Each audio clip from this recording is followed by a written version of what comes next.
Before or after this podcast, go check out built.com. If you are looking for a snack bar that is high in protein, has delicious flavors, and is made with 100% real chocolate, then this is the place for you to go. Use BreDavis10 for discount at checkout. Have you been trying to start a fitness routine, but you just can't get in the hang of it, or you're not really sure what to do every day? Well, go check out GrownStrong.com, a program created for women by women with an active, supportive online community, as well as options for 20, 40, 60, or 80-minute programming, starting from beginner all the way to elite options. This will help you reach your goals by getting 1% better every day. Finally, maybe you're trying to start a workout, but someone is using the timer at the gym, or you need a portable one, small enough to fit in your pocket, but large enough to never miss a round. Then go to gsgotimer.com. It has a magnetic back for convenience and comes in many fun colors.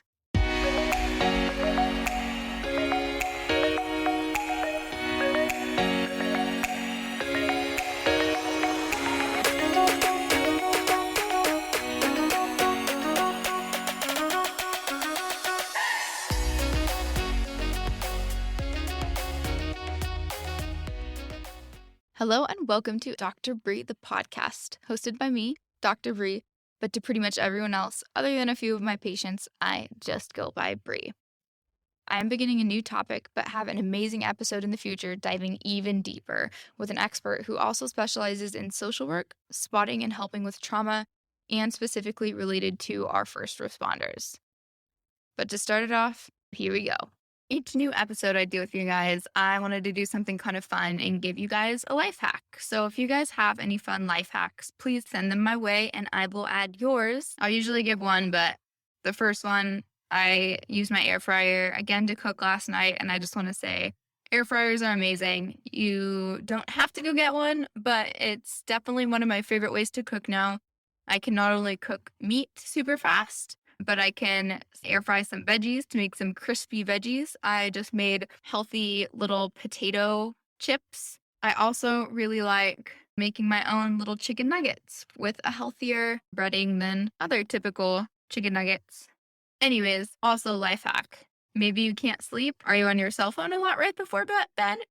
Well, staring at a mobile screen or any other device that gives off a blue light or any other type of light at bedtime or an hour or so leading up to bedtime causes people to take longer to reach the deeper stages of sleep, and you spend less time in them. So bad news, kind of. Deep sleep is essential for your body to rejuvenate cells that are damaged and repair other things in your body to stay healthy.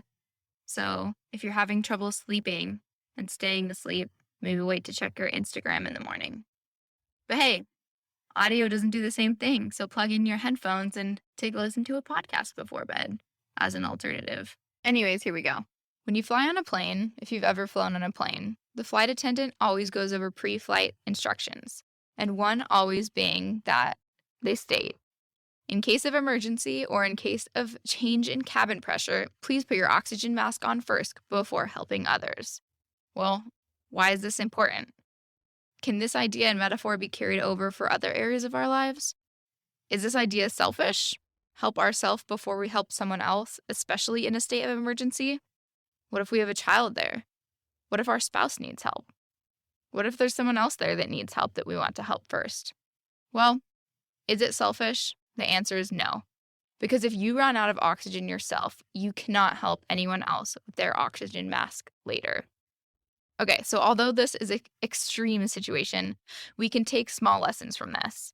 But the lesson that we should not take away from this is to wait until an extreme situation or emergency to take care of yourself first. This, taking care of yourself, is something called self-care.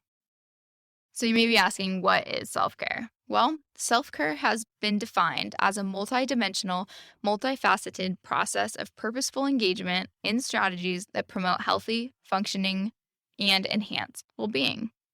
So essentially, this term describes a conscious act of a person that they make in order to promote their own health, whether that's physical, mental, emotional, etc. health. Again, this theme of holistic health here. There is not one thing that is controlling our health, so self-care, along with kind of what I've talked about before in our previous podcast of that health, sick, wellness continuum, a lot of things go into that. So we want to strive to keep going in that right direction for our health, wellness, and sickness continuum toward health and wellness and away from sickness throughout our lives. So self-care can be many things, but it's not always the fancy or the relaxing things that we need to do or that we want to do. It is also those essentials. So those things that promote those activities of daily living that we have to do to survive and need to do to survive. This is also an occupational therapy term that we often use in our lifestyle redesign with patients who are struggling with making lifestyle changes. These activities of daily living, these essentials can be things like making sure you get enough sleep at night, getting outside during the day to get some vitamin D, your personal hygiene, your nutrition, moving your body, etc. Self-care is essential for building resilience and equipping us to take on those stressors in our lives that are going to happen no matter what. Unfortunately, however, most people view self-care as this luxury rather than a priority. Because self-care is this multidimensional and holistic thing that I talked about before, there are many domains and areas that you can and you should focus on for it. We can break these down into ways such as mentally, physically, emotionally, socially, spiritually, and much more. Sometimes you might need self-care in one of these specific areas more than another, and that's completely okay. Each of us are a single case study of one, meaning we are all unique and different. What works for us may not work for others, and vice versa. Also, what we prefer may not be preferred by others. So to start, let's talk about physical self-care. You need to take care of your body if you want it to work efficiently. There is huge connections between physical body and your brain and your health. It's science. When you care for your body, you start to think and feel better. Like you learned if you listened to my last podcast, knowledge is power. Exercise benefits so much more than just our physical health. Physical health care, self-care, includes how you are fueling your body, so your nutrition, what you're intaking, how much you sleep, so how much rest are you getting. It's not that mentality of, I can sleep when I'm dead. Sleep actually is a huge importance to our lives. A future episode on that. Our physical activity. So what are you doing? But also, are you moving well? Are you overtraining? Are you avoiding injury? Etc. Other ways to meet some of our physical needs are thinking about going to a doctor, right? A lot of us avoid the doctor because we don't want to go. Maybe we're scared. Maybe we don't want to change. Maybe we just don't like the idea in general. If you need something, reach out for help. Don't wait. Don't be like, I'll be fine. I don't want to go. I'll do it later. Doctors, therapists, all of us, we are here to help. We're not here to punish you or embarrass you. We take a vow to help make everyone healthier, help make everyone's lives better. So you take charge of this and help improve your life. Random side note, this also can be for dentists, eye doctors, your hearing. So really think about your physical health in so many different ways other than just maybe your muscles and bones. Next, we're going to talk about social self-care. Socialization is key to self-care. We were created for and to be with other people. Thus, also reproduction, right? If we were not meant to be with other people, then we would be able to somehow reproduce by ourselves. Anyways, it's hard to make time for friends sometimes and family and those relationships, and it's easy to neglect these because life just gets busy. These close connections, however, are so valuable to your well-being and your health, but it does take also time and energy to do these things. There isn't a certain number of hours. However, I'm sure I could find a study on this and some science to support it, but there's not a number of hours you should spend with your friends or that you have to spend in order to work on relationships that's, I guess, suggested. Everyone's different. Everyone has different social needs. So figure out yours, respect your friends and family's needs, and then put it in your calendar. Make time for each other. Side note, anyone really struggle during the quarantine? Not be able to spend time with others face to face, start to feel really lonely, notice these changes affected your mental health. Yeah. So this is just another example how important our social well-being is. Spend time with others, spend time with a friend, go experience some of those social experiences that really fill your cup up, that are fun. Next, mental self-care. This is about the way you think. This is the way you think and the things that are fulfilling your mind. And this greatly influences your psychological well-being as well. Again, we have another episode coming, which I'm super excited about, specifically on mental mindset and mental health. But mental self-care. Keeping your mind sharp. Are you doing puzzles? Are you learning about new subjects that fascinate you? Maybe you want to read a new book. Maybe you want to watch some movies that inspire you and fuel your mind. Maybe you want to listen to a cool podcast. Anyways, some other things that help are positive self-talk. Practicing some self-compassion and accepting yourself for who you are and where you are in life. You're not perfect, and no one else is. So remember that. A few other questions to consider about your mental health or about your mental self-care. Are you doing something that mentally stimulates you? Are you proactively doing things to keep on top of your mental health? I say proactive with such emphasis because you don't want it to get to the point where you're like, wow, now I'm in this deep hole and I have to dig myself out. Start working on it now. You won't feel, and it won't get to the point of that desperation. Next is emotional self-care. Coping skills to deal with stress, emergencies, emotions that are uncomfortable like feeling angry, anxiety, sadness, depression. Emotional self-care is activities that help you acknowledge and express your feelings regularly too, and safely, and can help you and others around you meet your own needs. This is huge in occupational therapy when we talk to parents and families about this with their kids. Think about tantrums. Sometimes they don't have the words to express their feelings, but they're going to freak out, throw themselves on the ground, scream, yell. This definitely doesn't help in us understanding what they need. That's why we start to learn to use our voice and tell others our plan, tell others what we're thinking, and tell others how we feel. Again, this is kind of a behavior regulation piece that we can go into later. But thinking about expressing your own emotions too and finding a tribe of people that accept you when you're not 100% is so important. To accept you when you're struggling and you're down, but also accept you when you're doing amazing and you're at your 100%. Recently for me, I've had to go through this with some big work changes, a job change, my grandma died, COVID stuff kept happening, some other family situations, but just for me realizing and accepting and being able to express this to some of my loved ones that, hey, like, this is where I'm coming from. I'm not doing great. I'm kind of struggling, and these are the areas and ways that I could use your help and that I could use your support to get through these challenges and this specific time in my life. I'm definitely one to think about others first, but often have started to realize that sometimes that I'm doing what we should not do, which is continuing to empty my cup and not give myself time to fill mine back up, or being around specific people who aren't helping me fill my cup up. They're actually taking from it. Anyways, all of this is helpful and important so that you're not feeling the pressure to hide your emotions, to hide the emotional self-care needs that you need, or acting like everything is okay when it's not, because this is also a huge detriment to your mental and your emotional self-care, as well as your social relationships. When assessing your emotional self-care strategies, consider some of the following questions. Do you have healthy ways to process your emotions? Is your social circle supporting your emotions and needs and respecting it? If not, maybe you need to make a change. Do you participate in activities in your daily life that help you feel recharged and regenerated? Finally, I want to talk about spiritual self-care. Research shows that a lifestyle that includes religion or some type of spiritual belief is generally a healthier lifestyle because it gives you a sense of purpose and belonging. Eventually, I want to go into the sense of being, belonging, and becoming, but not in this episode. All of this does not have to necessarily be religious or spiritually related, but anything that helps you develop a deeper sense of meaning, understanding, or connection with the world around you or those around you is considered spiritual self-care. What do you ask yourself about your life and experience? Are you feeling like you're getting enough out of it? Are you engaging in practices that you find fulfilling? Finally, why is self-care important?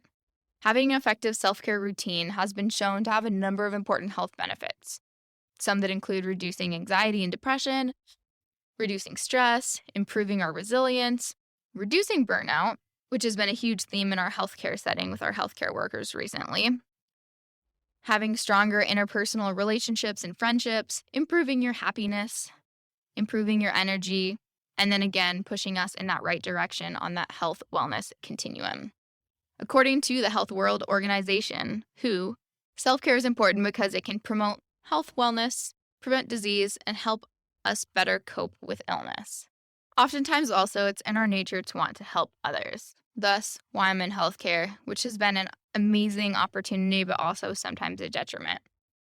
We want to help those we love and those we care about, and I'm guilty of this. I try to give all I can, but then sometimes realize I can't keep giving if I have nothing left. Also, society sometimes makes us feel guilty for self-care or even selfish. For example, with parents.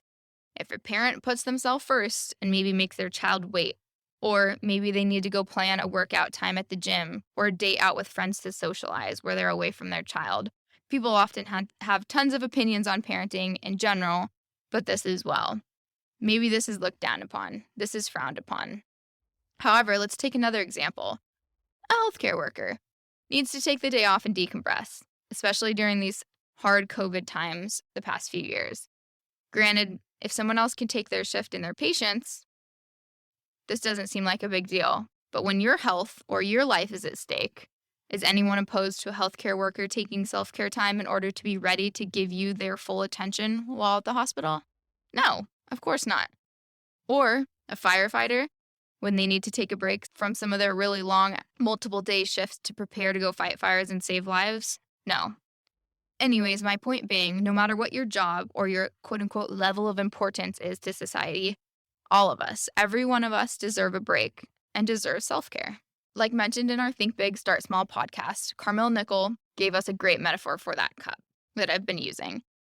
Think about it for self-care. Our cup is not necessarily half full or half empty. It is refillable, but if we just keep drinking from that cup, or others keep drinking from our cup too, it does not allow us time to refill that cup back up.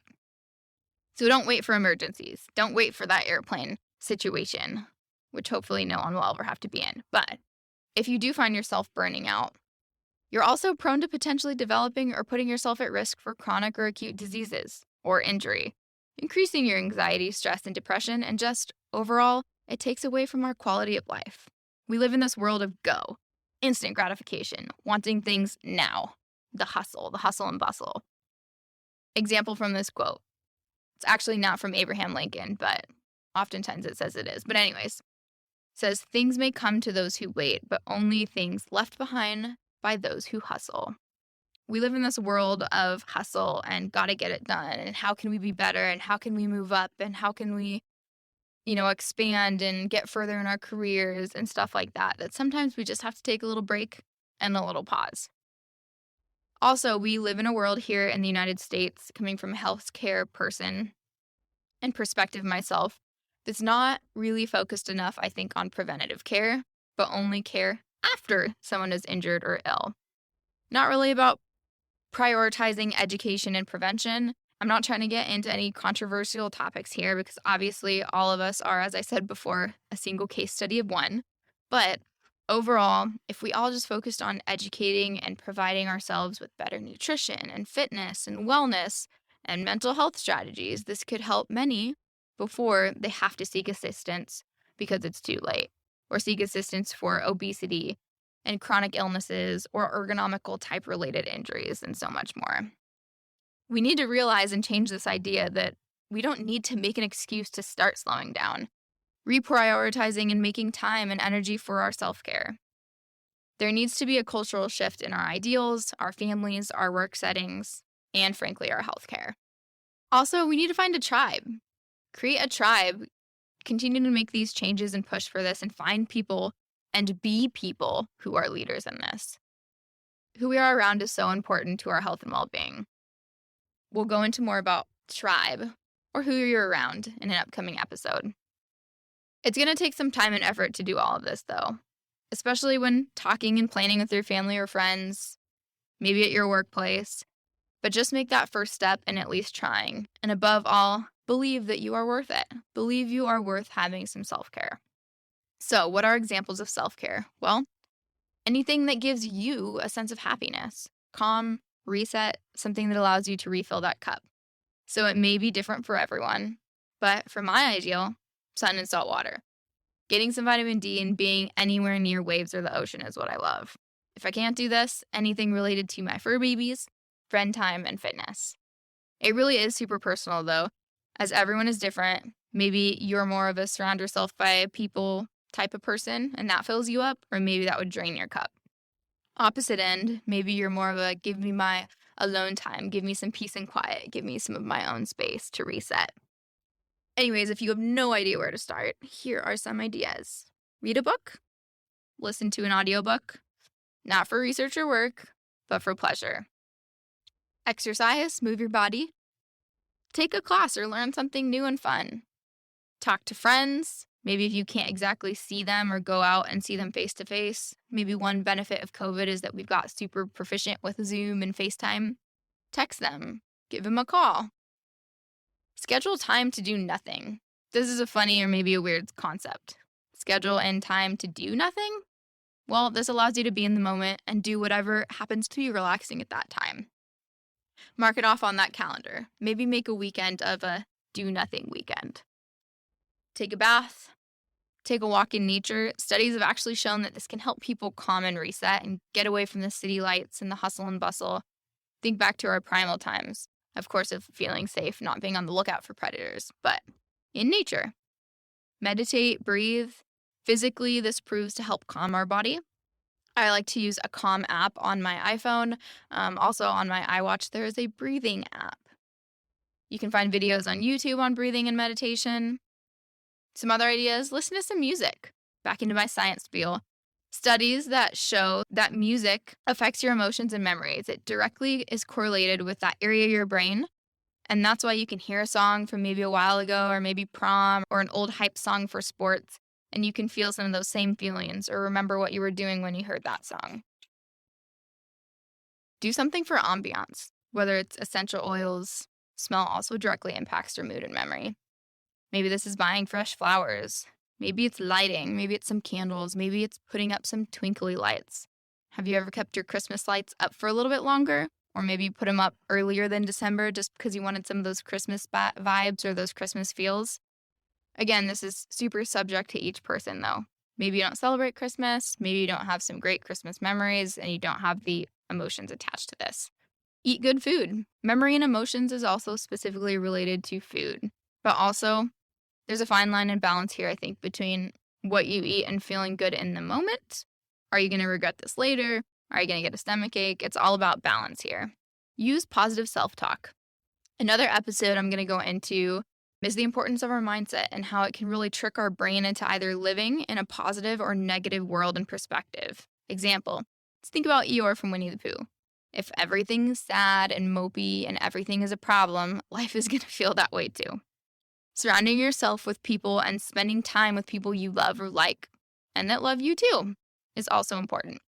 People that remind you that you are worthy, you are special, you are loved, and you are important. This also means saying no to people, or activities, who drain you. People who take from your cup and do not help fill it back up. People who tell you maybe you're not worthy, you're not worth fighting for or supporting. Maybe it's not in their words necessarily, but it's in their actions towards you. It's okay to say no. This also seems like such a hard task for so many. And also, it's been a really hard task for me to get used to is being able to say no. I think this is in not only just saying no, but the accepting of no sometimes. Boundaries, people, they're a good thing. Boundaries allow us to be in others' lives because we want to be in others' lives. But boundaries are set because you care about them. You want to be involved, but you need to protect your space and your cup. If you're going to just ghost someone, or maybe you don't even attempt to set boundaries, or someone doesn't attempt to set boundaries with you, that's usually because it's just not worth their time. So if you do care about someone and love them, explain yourself. Set boundaries with these people to allow positive time together without it draining either of your guys' cups. Think too about tribe on a different note. That not everyone is everyone's cup of tea. That doesn't mean that you're hated or you have to have resentment toward one another. You just don't vibe with them. You just didn't bond with them. That doesn't mean there's not respect there. Just as you don't vibe with everyone, everyone's not going to vibe with you. You don't have to be everyone's cup of tea. That's why there's so many different flavors. Anyways, so ultimately, take care of yourself first, or there's going to be nothing left of you to give. So let's talk about developing your self-care plan. An effective self-care plan should be made specific to your life and your needs, not anyone else's, but it needs to be something that's created by you for you. If you need help, you can ask a life coach. Maybe you see an occupational therapist, counselor, or maybe you just have a friend that's really good at this and can help you organize some ideas. Self-care acts as a preventative measure to make sure that you don't get overwhelmed and stressed and burnt out. So it's super important for our health. So step 1, Evaluate your needs. Make a list of these. It may be areas you're doing well and areas that you need improvement. Step 2, consider those stressors and challenges. Think about the aspects of these areas. Consider ways that you might want to address them. Start to problem solve. Self-care strategies. Think about the activities and the people that you want around to help support you in this. Plan for challenges. It's going to take practice. Sometimes things don't go as planned. Just like with working out and nutrition, changes don't happen overnight. With this, same thing. Take small steps, remember, and think about our episode that was before about our Think Big, Start Small episode. SMART goals. Specific, measurable, attainable, realistic, and timely. You don't have to tackle everything at once. Often, though, I am guilty of this as well, being a challenge for me. Schedule time. Even if you feel like you don't have time to squeeze it in or squeeze in one more thing, make self-care a priority. Once you start doing this, it's going to become easier to do so. And like I said before, it's going to take practice like anything else, fitness, nutrition, mindset related. It's not going to happen overnight. But once you do, you're going to start noticing your overall quality of life improving, and therefore also the quality of life of others and the relationships that you have with others are also going to improve as well. Whether that's with your spouse, your child, your students, your patients, your coworkers, your teammates, family, and friends. You're doing this for you, but you are also doing this for them. Remember, life is also an ongoing journey and change happens all the time. So self-care will too. We have to adapt what our time and what our activities are going to look like, and that may be different for situations in your life now and then in your future. So what you once did may not always be what you want to do. So finally, I guess, what's the overall lesson from this? Don't wait for that oxygen mask situation to drop before you're forced to take care of yourself first.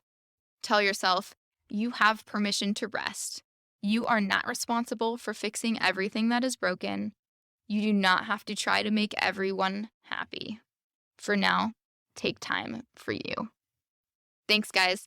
Excited for our next episode?